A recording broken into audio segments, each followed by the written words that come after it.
Greetings, fellow travelers, and welcome to the Way of the Showman, where we view the world through the lens of showmanship. I am Captain Frodo, and I will be your host and guide along the way. And we are embarking on yet another trip down this exploration of showmanship and play. We're going to have a quick little synopsis of what we did last time, just to cue ourselves up, set ourselves up for getting the most out of today's episode. But before we do so, I would just like to ask you to click subscribe to this podcast. It'd be totally and absolutely awesome for me if you subscribe to the podcast, so when the episode drops, the episode will be loaded into your player of choice. You can do that so it's streaming so that it doesn't clog up your phone, but you will get it there, and with an easy click you can click on it on whatever player that you have. If you do that, it'd make me very happy. So, what did we talk about last time? Well, we talked about a bunch of things, but the key thing that we ended up on was we tried to unpack a little bit of these 5 criteria of play. We only got to the first 3, and we started by talking a little bit about who it is that plays. And as we all know, but we need to mention it before we can go on, the people or the kind of beings that play are the young ones, the younglings, the children, the pups. These are the ones who play. And we're not going to go into all the details of why, but after having spoken about that and why that might be, we then spoke, what is it that gets the kids to play? Well, it's because it's fun. And this is the first of the criteria. And we looked into it a bit more, like, why is something fun? Why is something enjoyable? Why does it feel good to do certain things? Well, if we look at it from just, in the synopsis anyway, from a purely evolutionary point of view, if something is important for you as a species, for you as a being, for you to stay alive, then that thing will be, most of the time, it will be enjoyable. So, it's a rough guide, but if something is important for life, then chances are it's going to be fun. And that's the first criteria of play. So I think that's a good place to start and good for the synopsis. But the second criteria is that things, play, seems purposeless. And why does it seem purposeless? One big reason why it seems purposeless is that it doesn't seem to have any immediate purpose beyond, as C criteria 1, because it's fun. So we see how these things are just so connected that it's hard to pick it apart. But why is it that we do it? Just because it's fun? But when we assign something value, then it's because it's supposed to do something more important. That what is important are things that comes from the domain of, in quotation, things that you have to do, things that are important for evolution or for work or for whatever. It's like getting food, staying safe, having sex, surviving in general. All these things. If it doesn't have to do with those things, maybe it's probably just not important. So we're going to get back into the huge flaws with that kind of thinking, but that's why criteria 2 talks about it being apparently purposeless. We talked about many more things, but it's also like part of one of the things that we talked about is how play sets you up for something in the future. Not by being aware of that now, but you're preparing yourself for the future and getting benefits in the future by having just fun in the moment now, and that's an important value that we're going to get back to. And the third thing is about self-motivation. And this one, I think, is one of the main, it's dangerous. We've stolen most of the time from our children now by putting them in schools and putting them in after-school care and stuff that's guided by adults, or that we put them in to play a sport where it's important to win and all these things.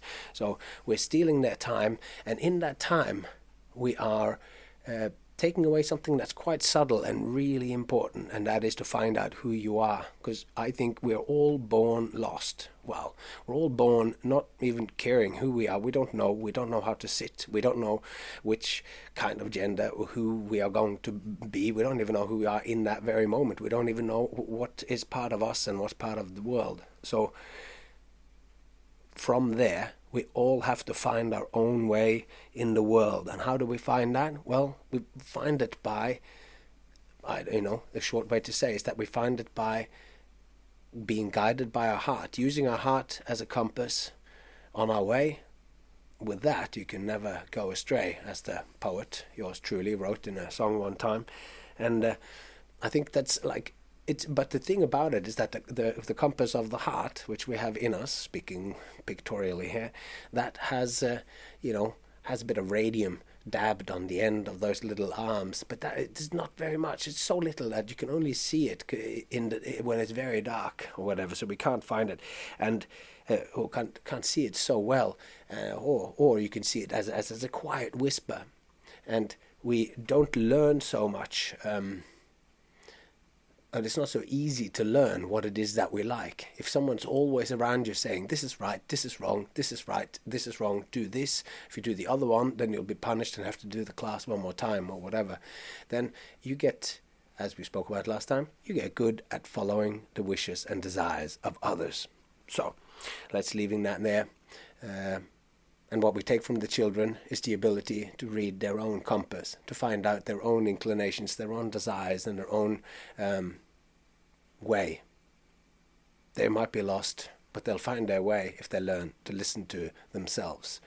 And that's not so easy in a world that's screaming and flashing and beeping and collars and everything everywhere. So, with that said, there are 2 criteria left to unpack before we move on. So, let's get right to it.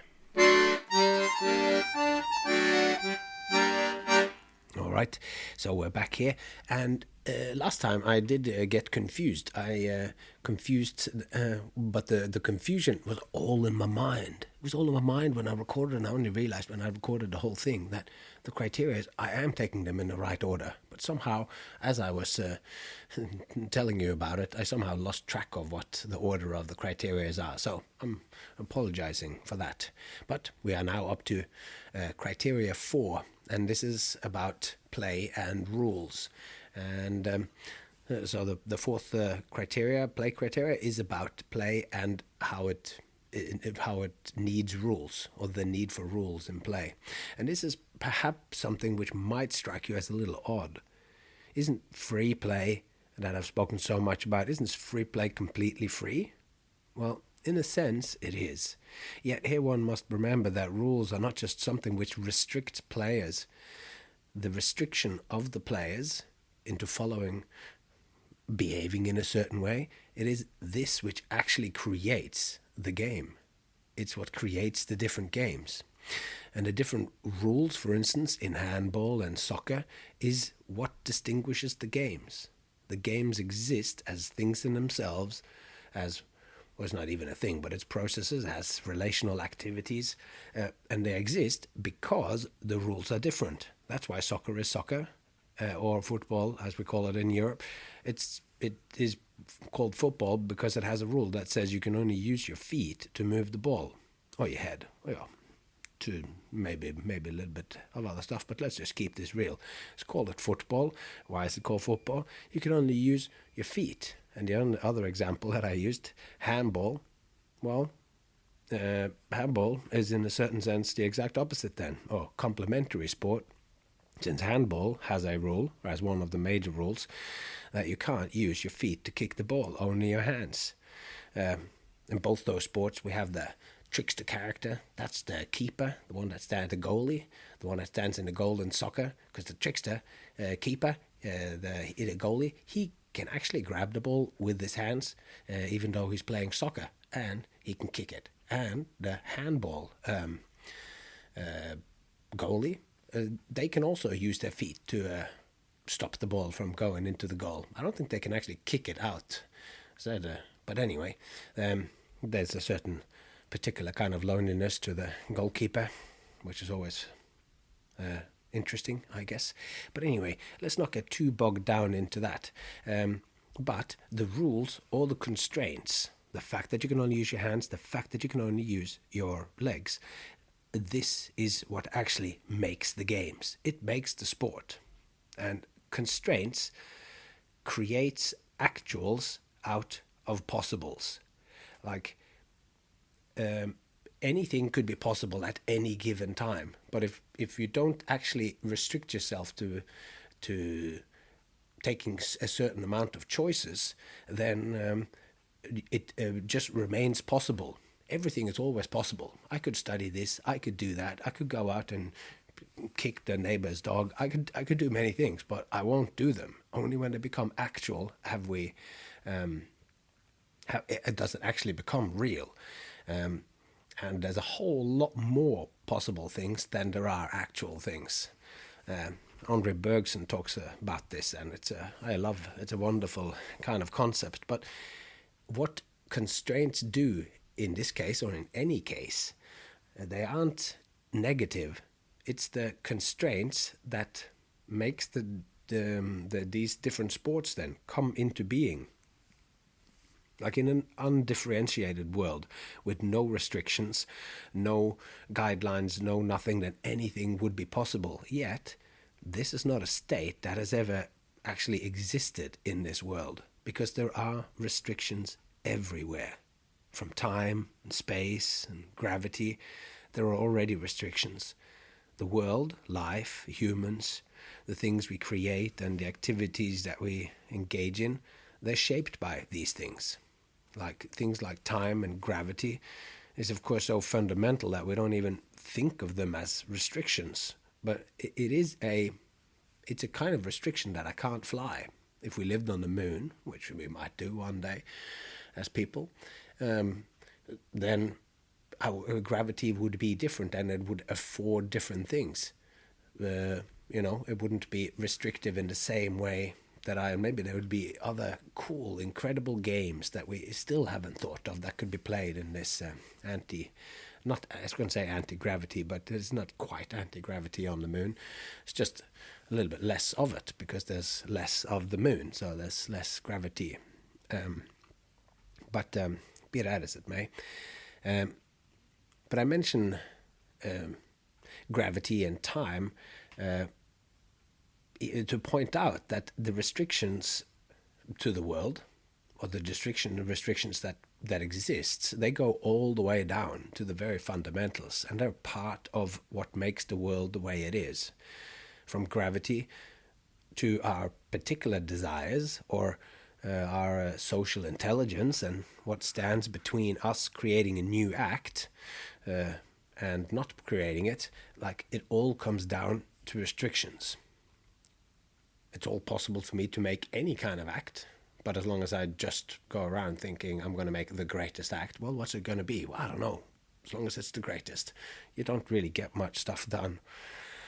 You have to make some restrictions. Well, it's going to have something to do with this magic move that I have just spent a lot of time learning, or whatever. Then that's a kind of restriction, but it is also what's about to making something that's possible, make it into an actual thing. So in this light, we see that restrictions are creative catalysts. They make things happen, and they make things real. So we might know about them, the restrictions, or we might discover the restrictions later, but they are part of every action that we do, and it is not necessarily a negative thing. In free imaginative play, where children try on and act as different characters, it is the rules established between the players as to who they are, like a mom or a cat or a policeman, that determines and frames their behaviors. The mom must have some kind of momness, but it can be greatly distorted along the way. I mean, she could be the mom, but who knows what the game actually going to be yet. There's something relational here that's set up that the children sort of grab onto. They don't grab onto it, have it pinned down like a butterfly.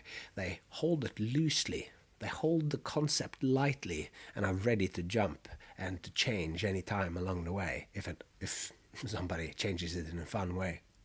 So the rules can change at any time. Like I mentioned that like a policeman. Somebody could be a policeman or a cat or a mum, and the policeman can turn out to be a rock star at night, and the mum can be a wolf sometimes, and the cat might be the one who decides when it changes from nighttime to daytime and back. So it's all just possible as long as the participants agree. For the game to flourish and for it to work at all and for it to exist, the rules of the game must be arrived at through cooperation.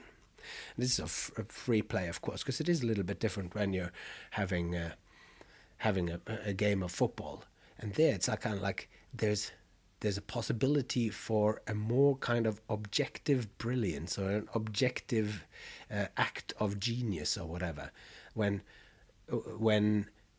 somebody is, manages to grab the ball and run back and then go around, dribble as it's called in Norwegian, but like tricks and hop and jump and kick and in all the best possible ways, and they do something which is just absolutely mind-boggling. Part of why it is mind-boggling is that you can always, the rules and the game, and when the person exhibits does something which you think that shouldn't be possible, because you know what the game is, and okay, there's three people coming at him there, and there's the people on the side, and it's all coming at him, and all of a sudden this guy kicks the ball up and backwards and sideways and up and down and I don't know what, and gets past, and then in the most fancy way kicks it over the goalkeeper and into the goal.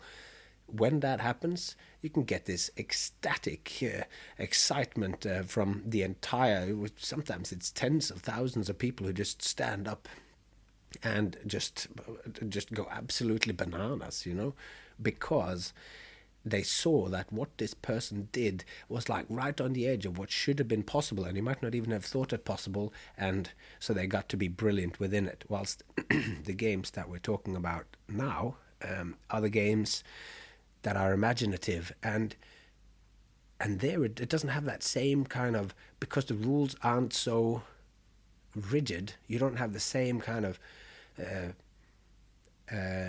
you don't have there, so it's not as restrictive. So what am I trying to say here is that as they play it, you don't have that same kind of ecstatic going, oh my god, what a cool move, okay, you decided that it was nighttime, but the policeman could only be a rock star at night, and you did it, and then it's like, I couldn't believe it, that was amazing when you did that move in the play or whatever. You don't have that same kind of thing, and that is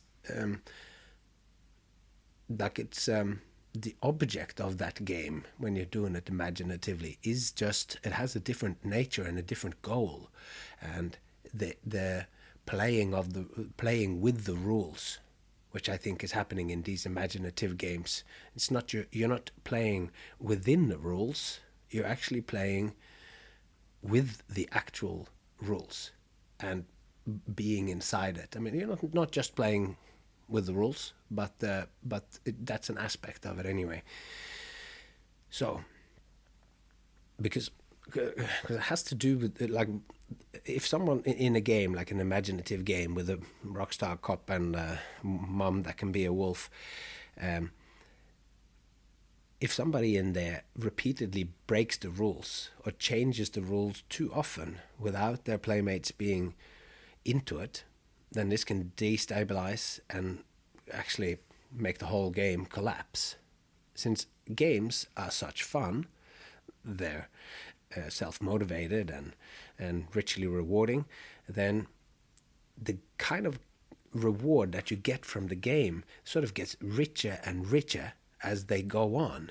It's like they age, a game aged like wine. The longer it goes, or like a good whiskey, that it's like a 15-year-old whiskey has all these extra flavors and all this extra value and fun. And well, maybe the whiskey doesn't have any fun in it, but anyway, a game does not age like milk. It ages like wine.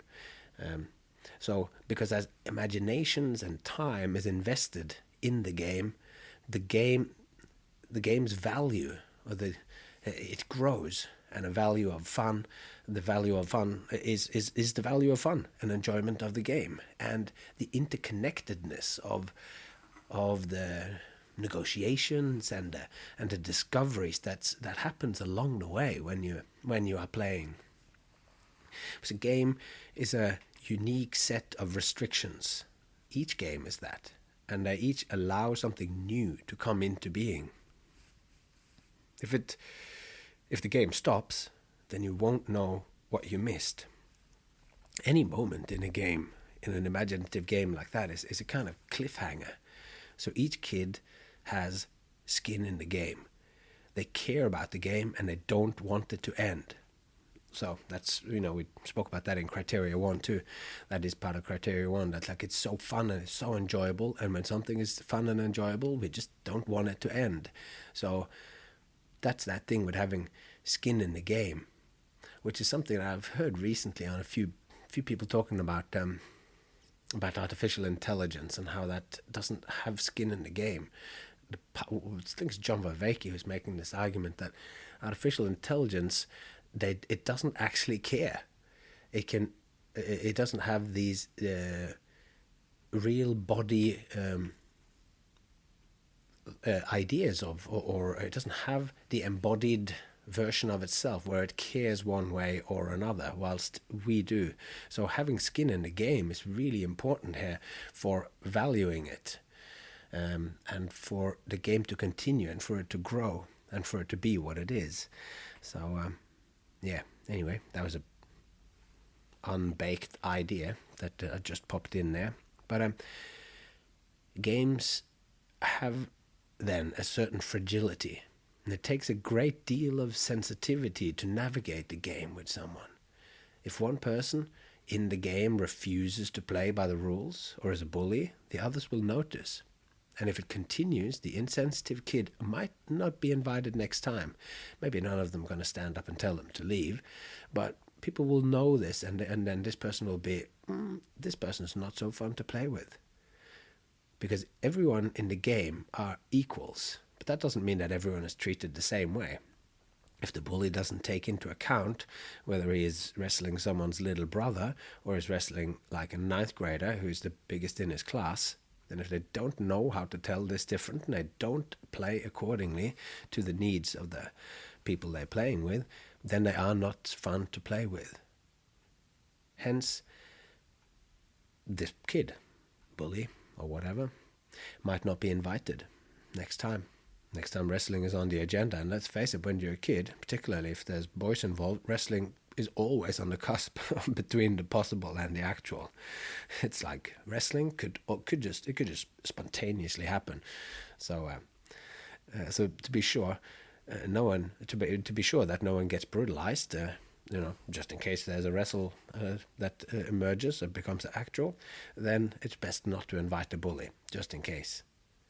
So all of this just highlights the distinct kind of equality which permeates free play, which is not that everyone is to be treated the same. And this is a really important distinction between what equality means. It's not it's not that everybody gets treated exactly the same. It's that everybody's needs gets taken into account. Because the thing which is the same is that each individual should be treated in a way which takes their unique and specific wishes and requirements into account. And what emerges could be described as a kind of ethical individualism, I think. Like, it's about ethics, but it's taking the individuals always into account. Like, the game is here and you're going like, this kid is like that. And sometimes it might just be that this kid doesn't want to do this or doesn't want to do that, and the other kids, if they know them, then they will allow this kid to be like that. Maybe they have trouble focusing, maybe this kid doesn't know how to read, maybe whatever that thing is gets included in the game. And if they play that everybody knows how to read, and that's important, then everybody plays that they know how to read, but no one is pulling this kid up on the fact that they don't know how to read or whatever. It's maybe not the best example, but the point is that each wrestling match, for it to be equal in this kind of way that we see in this ethical individualism, or the kind of the way that games, the equality of games, is that each wrestling match that gets adjusted so that each participant is challenged to the limits of their capabilities, but not further. Maybe it's pushed further a little bit there, sometimes it's a bit below, but the fact that you get up to and you become aware of people's boundaries within the game. Like they will say no. You can tell by their whole being. Like I can tell by my dog that he's happy, even though he doesn't tell me, because of the way that he behaves. And you can see it in a human being. You can see it in their face as you're talking and you're suggesting some sort of a new direction for the game or whatever. Then you can already tell that no, this is not going to be. And a good game player, the kid that always gets invited to play, no matter who is playing what games, that's the kid who knows how to read the others, knows how to tickle the fancy of each little one, makes this person laugh, makes this person feel good, and that person in there. If that's not ringing the little bell of showmanship here in the metaphor, then I don't know. So each participant of the game is challenged to the limit of their capabilities, but not further. And if it accidentally slips beyond the point of play, say the stronger one uses their strength without taking a younger kid's size into account, the game will halt. Game time stops. Real time, or like real life time, starts up again as the situation is mediated. Just like we talked about a few episodes ago, how my dog Teddy abruptly stops if he thinks he has bitten too hard in our game in the forest. If we're playing and I'm pushing and my fingers are icy cold and he bites me and I pull my hand away or whatever, he will immediately stop and come over and lick and everything, and I will pet him and he goes, it was a mistake, game on, back on again, and the growling starts. So if the players, really see each other, see eye to eye, and the big kid says, oh, sorry there, I stepped over the bounds, and if the kids know that it was a mistake, then tears are wiped and the game can immediately resume. So a quick glance, just a few seconds pause might be all that's needed. Or sometimes the game stops completely and a mediation session starts. In this moment, not only the current game, but the transgressor's future as a desirable playmate is up in the air. To play or not to play, that is the life and death question of childhood. And, I believe, for any time in life. So, as it turns out, one of the most important things in playing is to be allowed to stay in the game and be called upon next time it's time to play. And this is just like, I'm then talking all about, this is all about this, the fluidity of rules here, and about finding out those things, because if you want to stay in the game and called upon the next time, you need to be a good player. And the real winner of a game is the one who always are invited into every game due to them being good players. Like if you're a fun girl or a fun guy, whatever, a man or a woman or whoever you are, and you like the fact that people call you when they want stuff to happen, that is just, then you've won in life. It's about relationships. And so anyway, this means that to be a good player, whatever the game, you have to be, whatever the game is, you have to be able to live yourself into the perspective of others. You have to see each other as unique individuals, and you have to meet each other on each other's terms.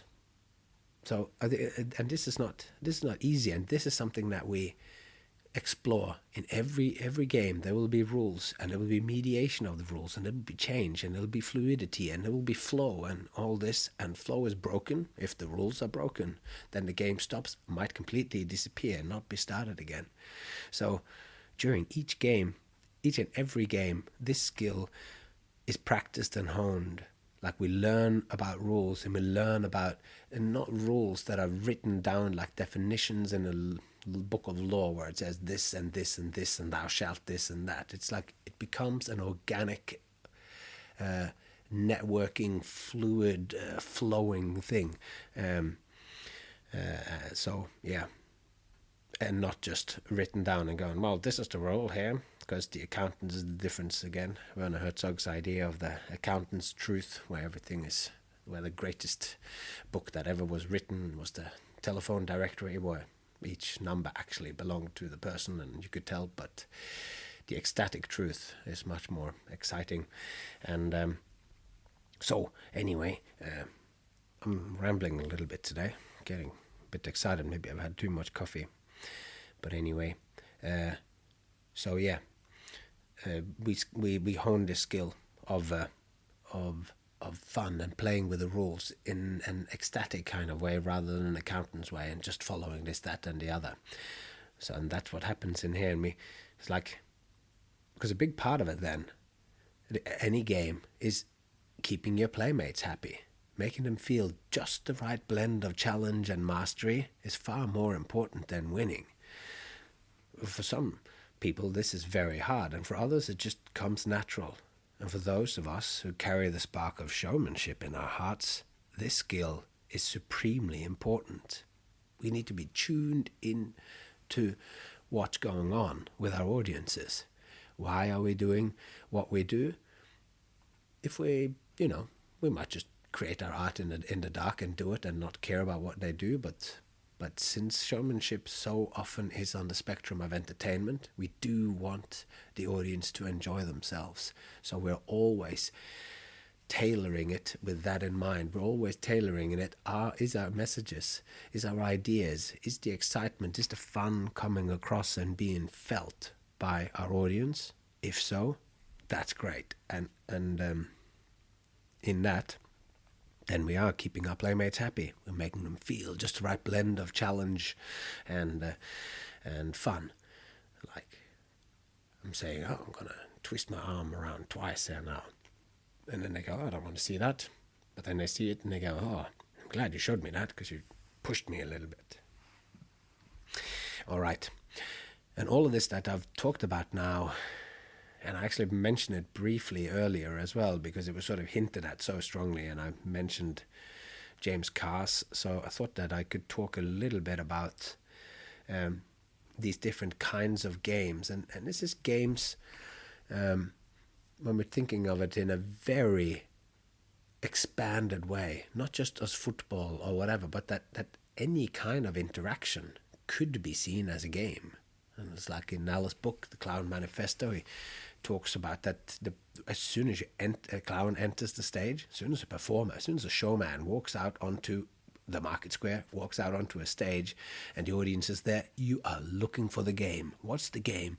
I have some stuff that I'm going to show you, but what's the game? What's happening right here now? Where's it at? What's happening? Being there in that moment. So this is the kind of way that...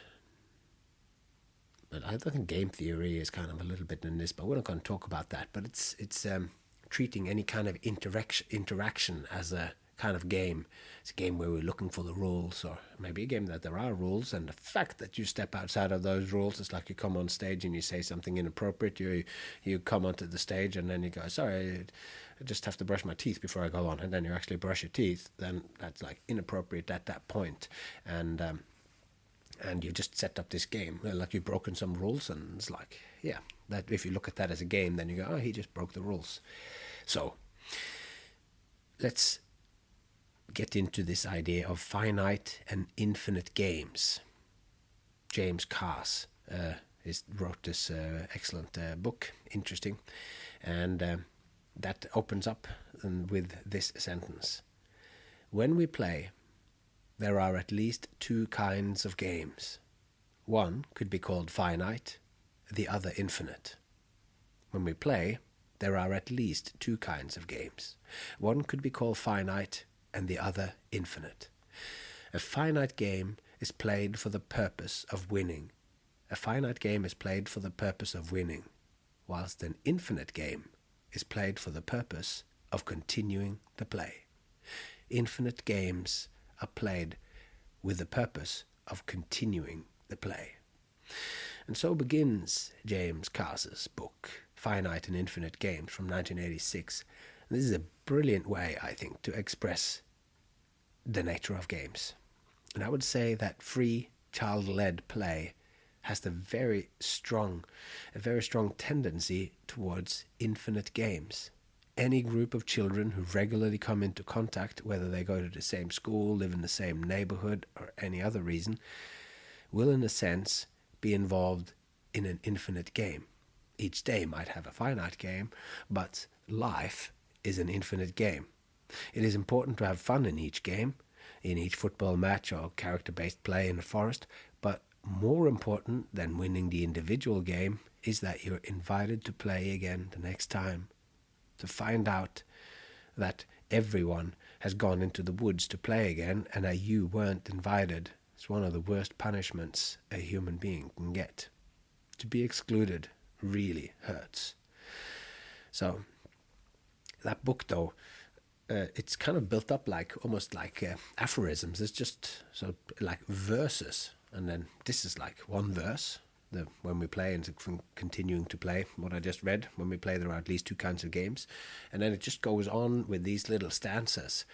So it can be very, for those people of you who do kind of contemplative reading, where you have a short text or a little sentence or a little thing that you set off 5 minutes of your day or whatever to, you read it and then you explore that idea imaginatively and see where it leads. Like it could be from a poem or whatever, but this book is excellent for that. It's always kind of metaphorical. It talks about the game, but the game is so open that you can apply it specifically to your own ideas of showmanship or whatever it is that you're thinking about, or raising a child or whatever it is that you do. Learn how to survive in nature with nothing but 6 sticks and a banana.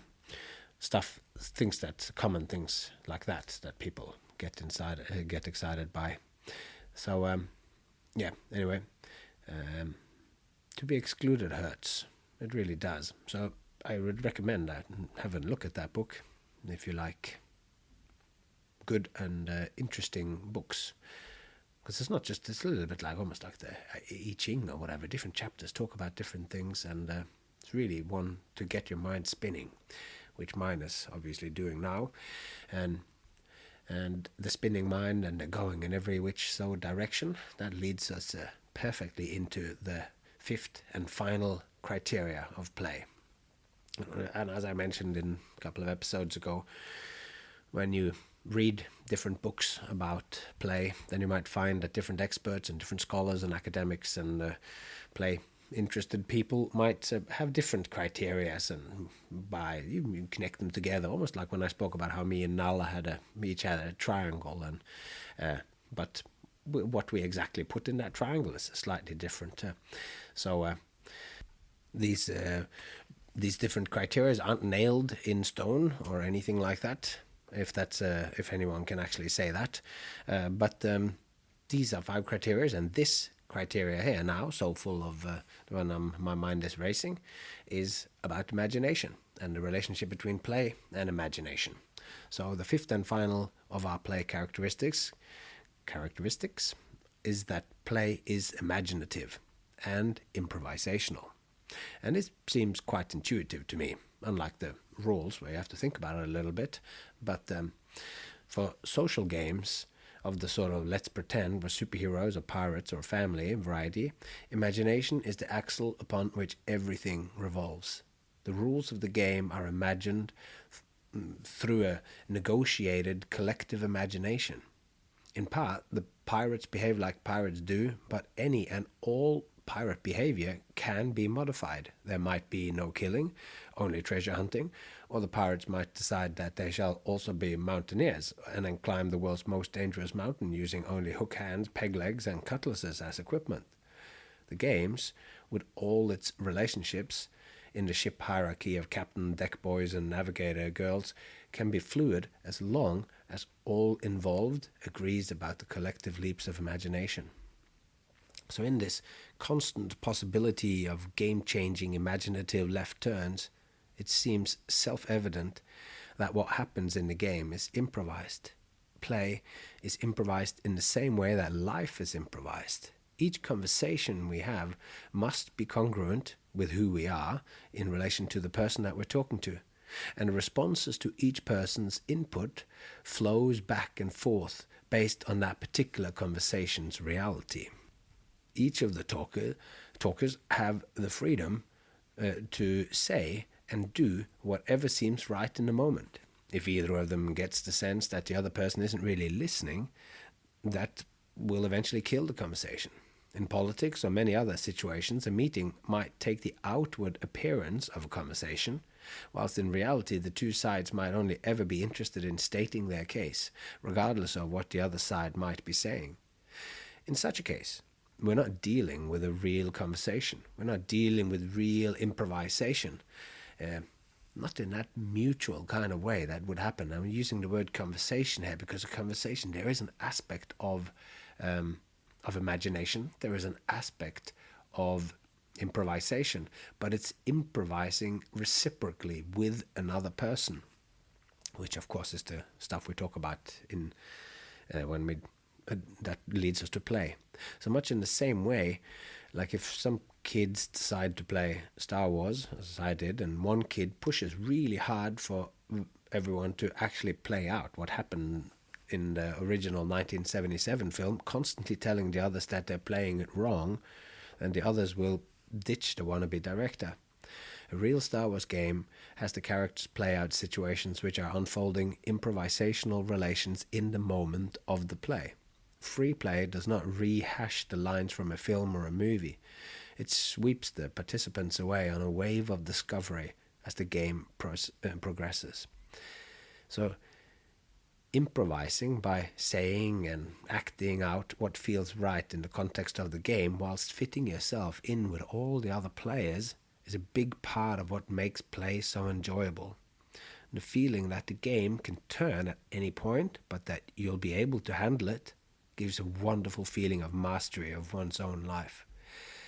We improvise, and if we get a crazy idea, and then we got to negotiate with the others to include it. We got to sell it to them. Like, if my daughter, in the midst of playing a game with soft little mice, rummages through a toy box and stumbles across a forgotten toy from her dad's childhood, a beat-up, scruffy-looking dog, which she wants then, for whatever reason, wants it to conclude it in the game, although its size, like it's the size kind of a real-life Cocker Spaniel, so much larger than the mice, which are kind of mice-sized, then she'll have to sell the idea of this to the others. Why is there suddenly a dog 12 times their size involved?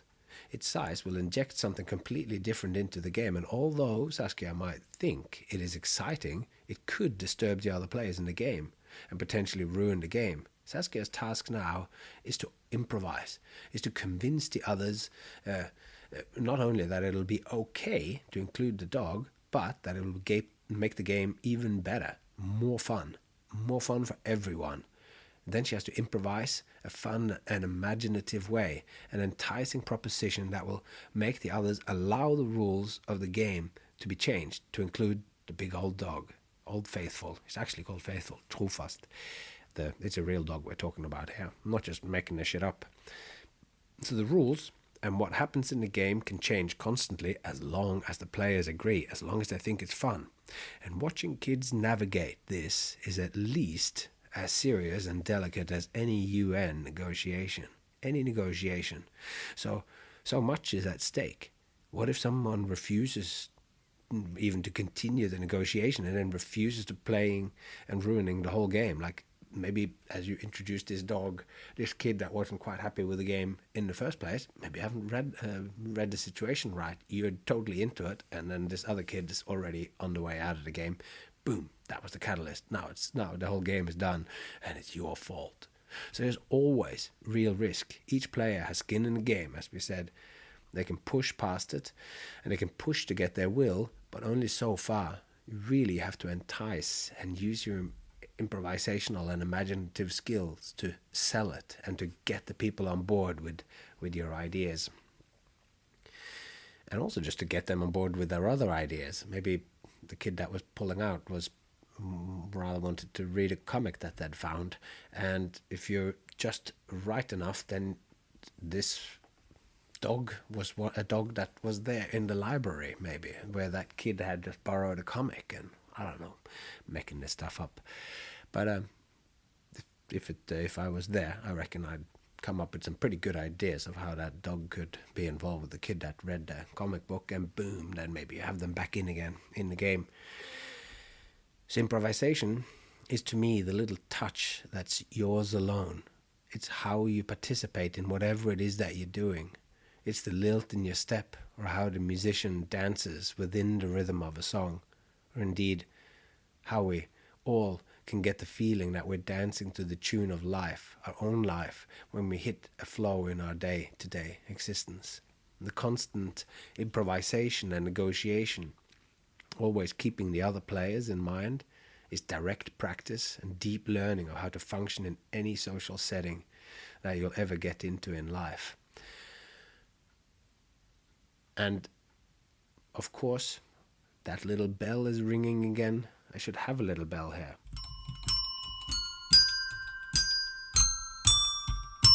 And actually I did have some bells here, but I don't know if I'm going to ring them again like that. But this is also what we do as show folk, like play and showmanship. It two shoes made from the same. Oh no, I was thinking of this lest. It's called. What is it called? There's a tool that kind of looks a little bit like an upside down shoe. It's a metal thing, and you put the shoe on top of it. And I don't know what that's called in English. But anyway, it's two sticks from the same log. This is some terrible improvisation right here now. After a very well-crafted sentence before that, but I rang the bells, and I'm hoping that some bells here as we sort of this improvisation and negotiation, always keeping the other players in mind. That is showmanship right there. Ding ding with the bells. So, to finish up for today, I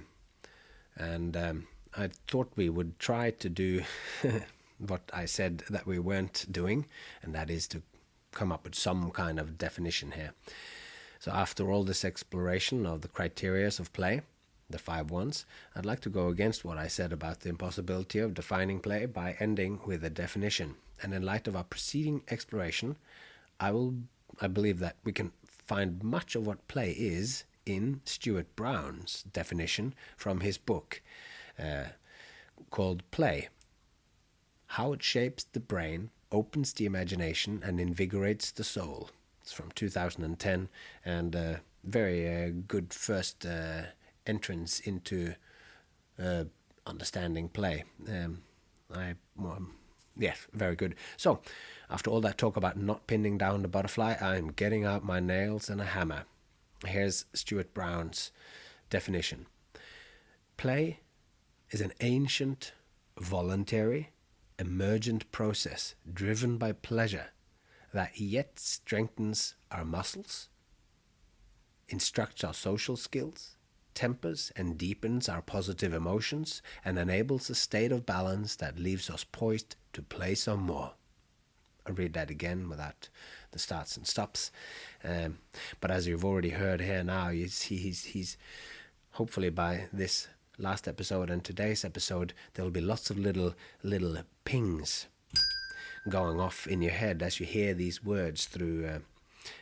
As he talks about, as he makes this definition, you can see, this is it, this is that. It's like, ancient, voluntary, you have that word, emergent process, driven by the pleasure, fun, all these things. So, play is an ancient, voluntary, emergent process driven by pleasure that strengthens our muscles, instructs our social skills, tempers and deepens our positive emotions, and enables a state of balance that leaves us poised to play some more.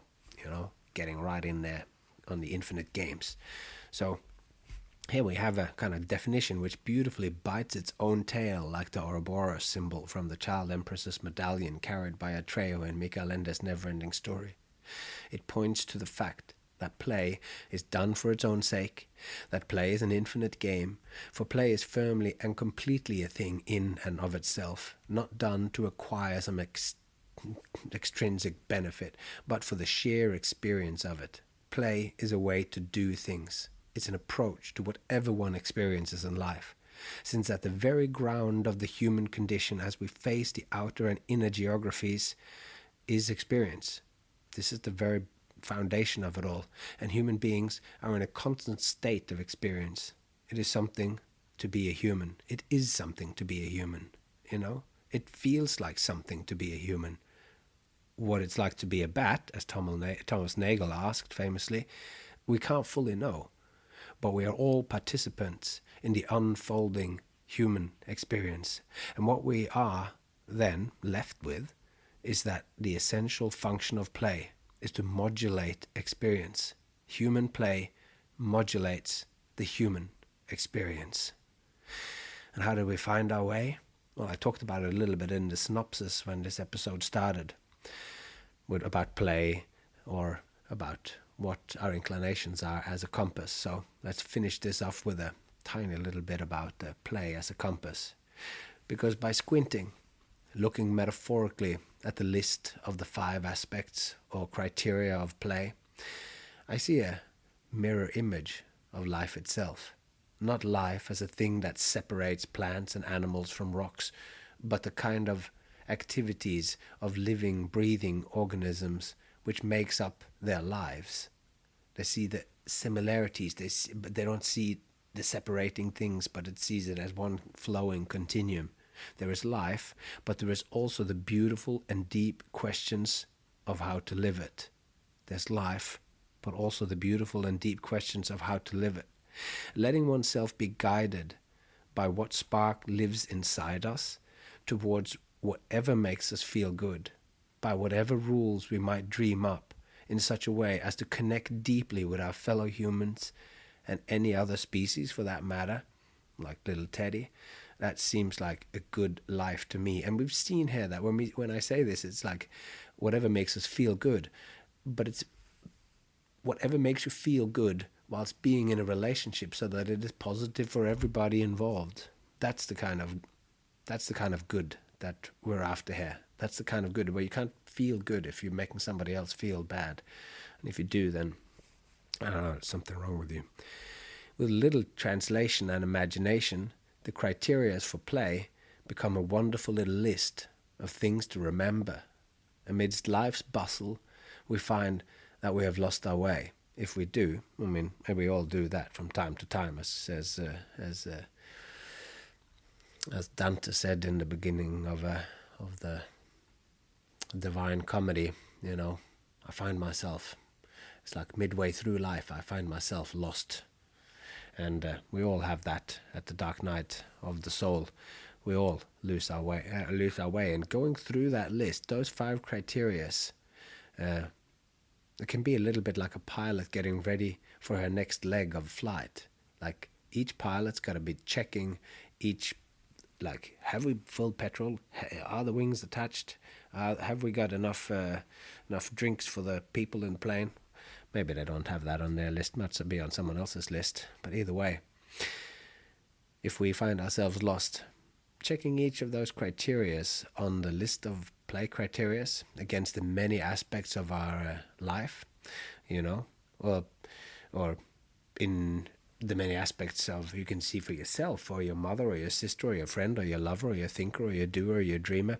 If either aspect of yourself misaligns, if any of those misaligns with any of the criteria of play, you might do well by making life more playful. Take one of those criteria seriously, start adjusting it, and I think that if you do it more playfully, you'll be more happy and more content. You'll be a better player. It's so easy to lose one's way, but play is a pretty good compass for our way through life. Wow, yeah.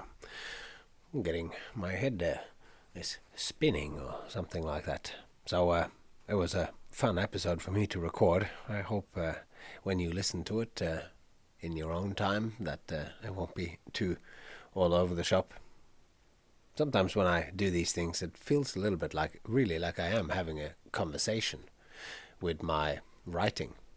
Because today I thought it would be a short episode, but this is going to be one of the longer ones. But as always, when it gets to the end of this thing, then I always think, I should tell you guys to help me out somewhat. So if you want to help me out, then why not tell a friend? Tell a friend's friend. Tell a friend's friend that you like this podcast, hey, maybe share something about it on the interweb. Tell your friends on the internet that this is an awesome podcast. I don't know. I'm terrible at these things. I only think of it just towards the end. But I guess when it really comes down to it, I'm happy that you're there. That's enough for me.